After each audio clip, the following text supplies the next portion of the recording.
Every year, it feels like a race to get the homestead ready for winter before the cold sets in, and this year is no different. Being in Northern Illinois, we need to prepare for the worst of what winter has to offer to keep animals safe and happy, as well as set ourselves up well for spring when everything thaws and the growing season begins. So with the new addition of our Eggmobile chicken coop, we needed to figure out some new systems. And every year we try to think through how we can improve existing systems, like how we put our garden to rest. Then there's all the food stored away inside that we still need to stay on top of to make sure it lasts as long as possible and that we don't lose any.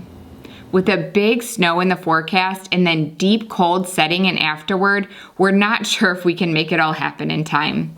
Come along for the scramble of the past few weeks to winterize our homestead. This past spring, we built something we've been dreaming about for a while, a Joel Salatin Eggmobile for our laying flock. It worked just how we imagined it would all year so far. Our chickens were happily out on our back pasture following behind our cows that we rotationally graze, and we moved the coop about once every week. But there's been one big looming question circling in my mind: winter. How do we get this thing tight so our chickens can stay warm enough when the cold comes? Both from a fencing perspective to keep the chickens contained and safe, and then how do we insulate it? I'll tackle the insulation part in a bit, but first was fencing and creating a somewhat permanent fencing setup that will hold up to snow loads and whatever else winter throws at it, and keep our chickens safe from predators. Like usual, I started with thinking through what I already had lying around at my disposal. The first thing that came to mind was that I had picked up 6 or so used cattle panel a year ago that were currently just lying in a pile. Those, combined with a bunch of extra T-posts that we have, would be a great start, but I soon realized it wouldn't be enough length for a full enclosure. The next thing I remembered we had was the rest of the hardware cloth roll that we used for the floor of the Eggmobile. This is a 4-foot wide roll of 1 inch by 1 inch hardware cloth that's pretty substantial stuff, and I probably had about 60 to 70 feet of it left. That would definitely work to finish off this enclosure. So I set to work laying it all out and then pounding in the T-posts and tying up the cattle panel and hardware cloth. The other piece of the puzzle I wasn't sure about was some sort of gate for us to get in and out of there for chores. I had picked up an electro-netting gate a couple years back from Premier One for our electro-netting, and to be honest, I haven't used it that much when our cows are out on pasture in the summertime. So larger runs of electro-netting wouldn't really work well through the winter since they'd cave under a snow load. But I thought that this 7-foot wide gate section that has posts that you can secure on each side would hold up fine to the snow and make it relatively easy for in and out access.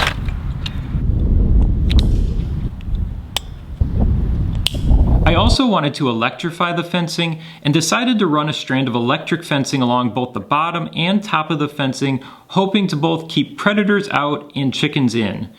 I just used the plastic standoffs that snap onto the T-posts and then a strand of metal fencing wire, since I found that that tends to hold up best in the winter. I chose the location of where we set up the fencing and placed the coop for a couple different reasons. One is that it was just a nice flat section of our land. 2, it was pretty close to where we ran electric to the prior winter and have a permanent fencer set up there, so I'd easily be able to run a wire over from the fencer to the chicken enclosure to make it hot. And then it was strategic to also get the coop as close to our house and our barn as possible. The barn, since that's where both food and water are located, to streamline our daily chores. Then I made sure that the coop was placed in just the right spot so we'd be able to see the coop and our automated chicken door from the back window of our house to be able to easily check on things from inside.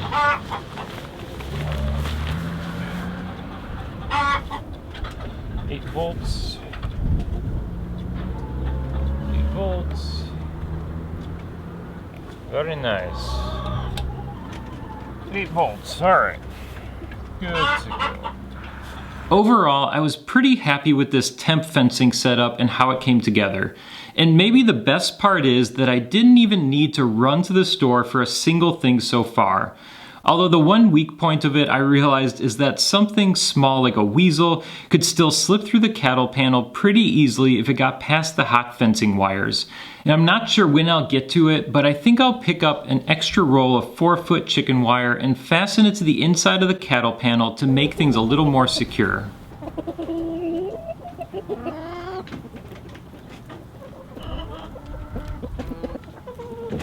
It's been so nice that temps have stayed pretty warm this late into fall. Tasks like moving electric fencing are not fun in the cold, so I'm thankful to be out there cleaning up our electronetting fencing and getting it stored away without frozen fingers. There are lots of little tasks like this that add up as the seasons change. I had already rolled up and put away about half of our electronetting and got the rest done today. About a week earlier, my parents and a family friend came by and helped take care of some other things like draining all of our hoses and getting those stored away. There's some mowing and trimming and cleaning up things like landscaping and along fence lines. And then year after year, there are always the leaves. Lots of leaves, which we actually have a different plan for this year that we'll get to soon. But one thing we're thankful for always is our barn and having space to store everything away. We have this loft space above our original chicken coop that we built inside our barn, and that's been our go-to storage space for these seasonal supplies. It's so nice to throw them up there so they're out of the way until we need to pull them down for the next year. There. Speaking of our barn, just yesterday our neighbors came by with our first hay bale for the year. The cows were able to graze for a bit up here in our front paddock where we overwinter them, but as the pasture dwindled down, it was time to transition to hay, and we were happy to make it this far into November on pasture.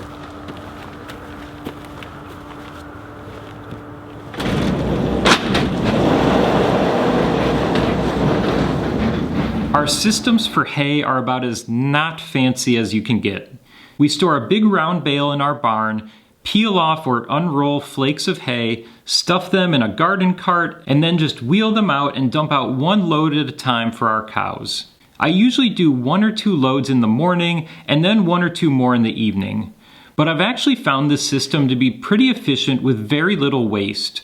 We use Thimble's milk supply as a barometer, so if we get less milk than normal, I know to give them a little bit more hay, and then if there's ever extra hay, which is almost never the case, then I know they're getting too much. The big drawback to this system is that it's not at all a set it and forget it kind of thing. It requires someone to be there every day giving the cows hay. It's been on my list for a couple of years now to build some sort of covered hay bunk that we could load a whole round bale into, which would allow us to leave more easily and really minimize chores during the winter months. And I even tracked down all the lumber for it this year and thought surely I'd have time to build it. But here we are, down to the wire again with our winterizing, and it's just not the priority right now with everything else that still needs to get done.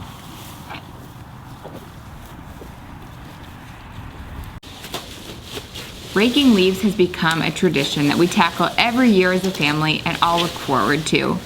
Normally, we just gather them all up and cart them out back into a big pile to break down and compost. But we've often wondered, is there a better way that we could utilize them since they can make really good mulch? So this is the first year that we're going to try covering up and mulching our garden with them.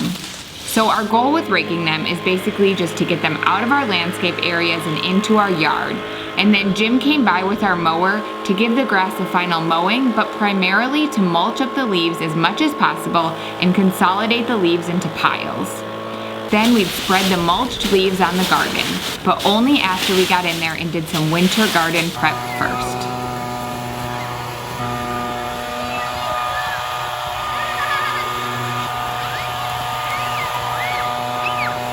The concept of putting your garden to rest always came across as a little hokey to us, but the more we do it, the more we see the value. Even if the best or only outcome is having your garden prepped and ready to save time during spring planting, it's worth the extra work in the fall. but we basically see putting your garden to rest as an opportunity to clean things up, add nutrients back into your soil, aerate or lightly till things, and then reshape your rows a bit. Just like when we planted our garlic a couple weeks back, we'll start with wheel hoeing to break things up and chop out any weeds that still remain. For plants like cabbage that you trim off and actually leave the base and root in the ground, instead of just ripping those out of the soil, we actually go around those and leave those roots in place. Those roots become an important food source for earthworms and other biology in the soil. Then we picked up a couple bags of a mineral soil amendment from Redmond Agriculture and applied that to our rows.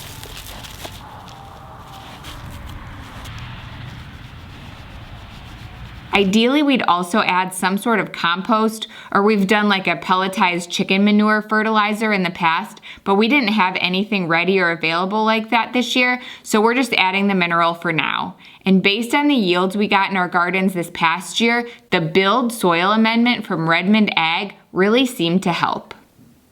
We didn't do any prep out in our larger rows where we grow our Three Sisters garden and potatoes and sweet potatoes, but I did come through and sprinkle in some mineral there too that will get tilled into those rows in the spring.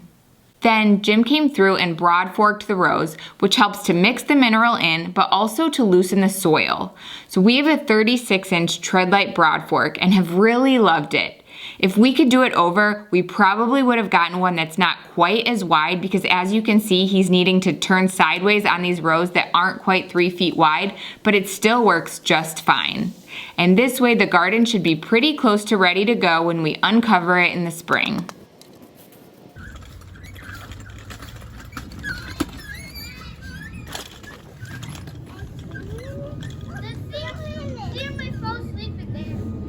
So back to the leaves. In the past, we've always covered our kitchen garden with some large, heavy-duty tarps over the winter. And that's worked out really well for us. The main thing it did was keep our chickens from destroying our garden rows when we used to have them free-ranging. Now that they're penned in out back, we don't have to worry about that anymore, and anywhere we can eliminate plastic from our homestead, we're happy to do so. Especially considering that as tarps age, they start falling apart and deteriorating, and we didn't love the possibility of a ton of microplastics ending up where our food is grown. But we did find one way we could still put those tarps to use, as a way to transport our giant leaf piles to the garden. So we spread out a tarp, raked our leaf piles onto it, gathered it all up, and then dragged the leaves across the yard and onto the garden. We might have overloaded a couple of the loads, making it a little bit challenging to pull, but overall it worked great. Otherwise you'll get pummeled. Hopefully this works. Is that what you wanted? Not exactly, but it'll do. Oh. Oh yeah. Now we're cooking with gas. Okay, that's good enough. All right. We specifically wanted to make sure that we mulched the leaves as much as possible beforehand, since that helps them to spread out easier and then to decompose faster. The mower did a nice job with this, and what we like about this leaf cover method is that it accomplishes the same things as the tarps. It keeps your soils warm, squelches out weeds, and protects your soils. But then our plan is to scrape back the leaves on top of our garden rows before planting, and then just keep the leaves in the walking path between the rows. This way, our mulching to cut down on weeds will pretty much already be done, but the leaves also break down a lot quicker than a wood mulch would, like we've done in the past, adding a lot of organic matter back into the garden. Plus, it allows us to put our leaves to good use. And I know what you're thinking, because we had the same thought. Won't the leaves just blow off in the wind? Well, the very next day we had a super windy day. It was one of the windiest days I can remember, and the leaves stayed entirely put. I think the leaves compress down more when they're mulched, and while it may have made them heavier to haul, it actually rained earlier that day, so the wet leaves seem to be weighted down more. And then once a nice snow cover comes, those leaves aren't going anywhere. On paper, this new leaf method should be a win all around, but we'll see what happens come spring. I feel like this is either going to be a major disaster or a major game changer. Either one. We'll find out. So how in the world do you insulate a chicken coop where the floor is mesh and entirely open to the elements? The simple answer would be to lay straw down on the floor in the coop and just let that build up over the winter. That would work, but cleaning it out in the spring would be somewhat of a nightmare and could very well destroy the hardware cloth flooring in the process. Plus, it would be ideal still to let the poop fall through the floor so the coop didn't get really messy all winter. After racking my brain, my best idea was to use straw bales as an insulation wall along the base of the coop, which would still leave the flooring open, but theoretically should seal up and insulate the coop pretty good. So I looked up the dimensions of a bale of straw and did a rough calculation of how many bales I'd need to stack them 3 high around the base of the whole coop. I came up with somewhere between 30 to 34, so I figured getting 40 bales would be safe to have some left over for animal bedding in our barn. We don't have a hitch yet on our new van, so I borrowed our neighbor's truck and livestock trailer and headed back to the same farm we picked up some straw from last year. I love finding these small family farms that still do things pretty old school. Plus, it's about the only no-spray straw source we could find anywhere near us. And since much of this straw will eventually go back into our gardens as mulch, that was definitely important for us. In fact, as she was tossing me down bales from their barn loft, she explained how wheat is unique in that it's usually sprayed very close to harvest time. So essentially, with most conventional sources of wheat or wheat straw, the end product is getting doused with chemicals. Sure, there were much closer sources of straw to us, but going out of our way to find a good no-spray option always seems worth it.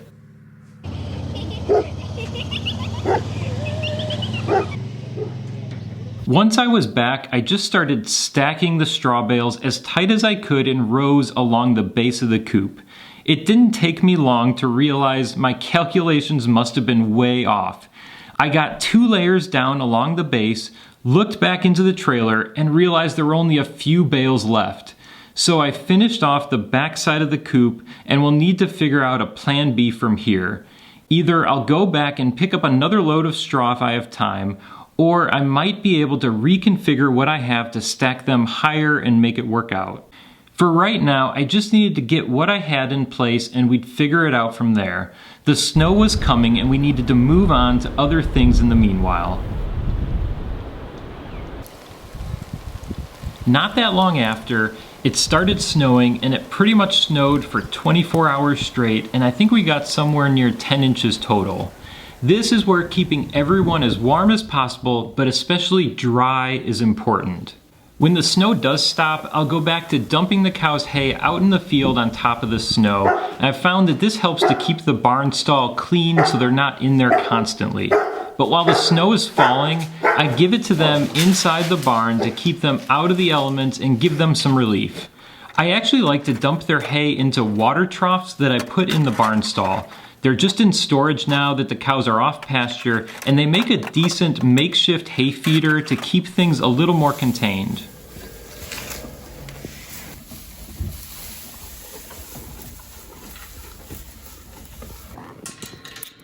Our barn stall isn't anything that special, but it works. It was actually built for goats initially, but the small goat door just barely works for our cows to squeeze on through.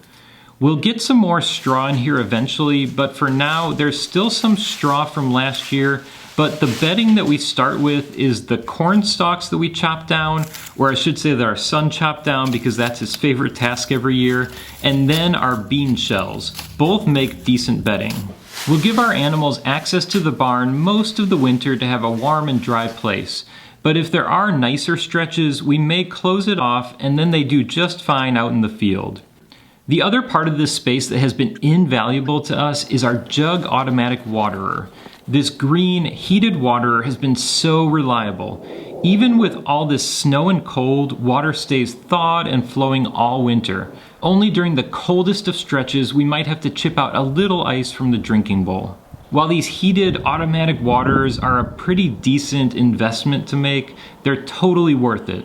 And we actually found ours used on Marketplace for a pretty reasonable price. We did a video last fall on how we installed it if you want to check that out. And the chickens seem to be holding up fine in the cold too so far. They're pretty much just hunkering down in the coop right now and will be until things warm up a little. We might try to shovel some open space for them outside to encourage them to get out a bit. With the snow being about as tall as they are, they're not going to be too adventurous right now. The one thing I still need to figure out in there is how to heat their water to keep it from freezing. In the meanwhile, I'm just swapping waters regularly to keep things thawed. And what's a good snowfall without sledding? Our kids were so excited to get out there and test out our hills in the back, and the snow couldn't have been more ideal. Plus, they discovered if you start on top of the large mulch pile that we have sitting on top of our hill and back, you get a lot more speed and distance. Just steer clear of those multiflora rose bushes.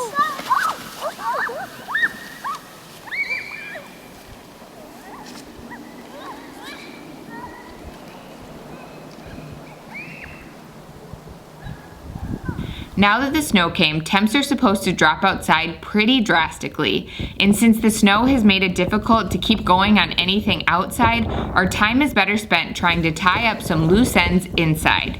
And up first was our onions. So over a month ago, probably 2 months ago now, we brought in our onions and laid them on this drying rack in our garage to cure. And they're looking so good.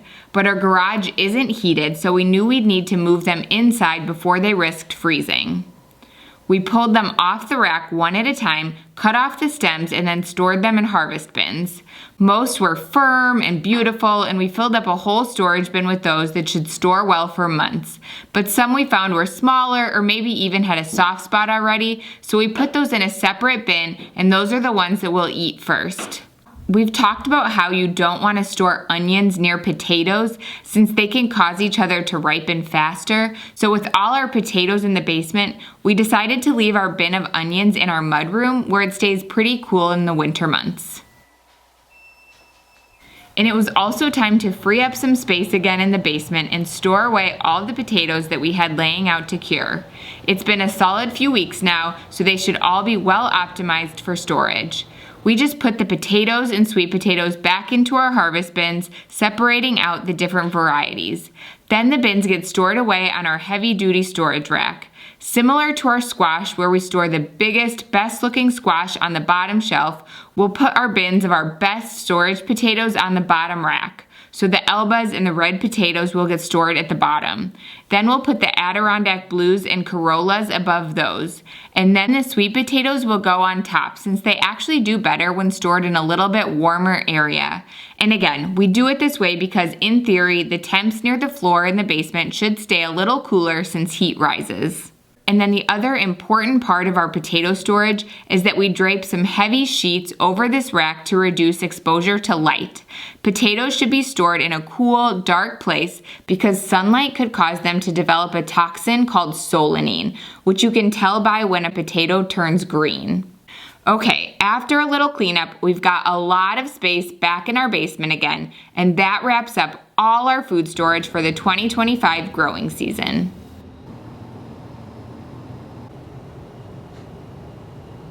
Daily chores aren't all that difficult right now, but everything just takes longer in the snow. Feeding cows hay, scooping poop out of the barn, running the chickens food and water, collecting eggs before they freeze. The one thing I still needed to figure out was the chicken's waterer. I looked into a lot of the heated waterer options out there, and to be honest, I was about to pull the trigger on one of them, but reading the reviews, I still saw too many reviews for my liking where people say they work fine for the first year, but then the heating element goes out, and then you're just stuck with a really expensive non-heated waterer. So I dug out the old heated waterer I had built several years ago now from our barn coop and decided to give that a go in our eggmobile. I had some flat concrete blocks that I set down as a base first. Then I just set down the concrete block heated water base on top of that. And then there's a floor tile that sits as a cap on top.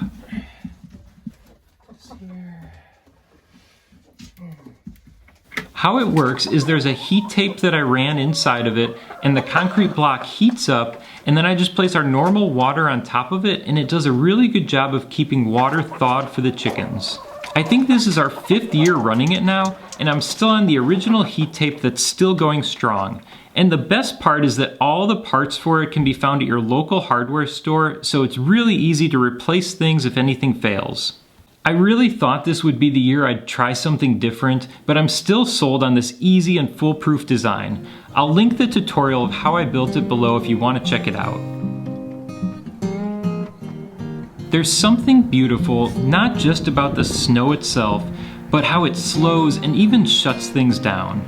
Yes, there were plenty of tasks left unfinished. The piles of weeds by our fire pit that I wanted to burn, the other half of the mulched leaves still sitting there now blanketed in snow, the compost pile I wanted to turn over with the tractor one final time, and still trying to track down some straw. But those things will be there in the spring, and that's okay. For now, we've done enough.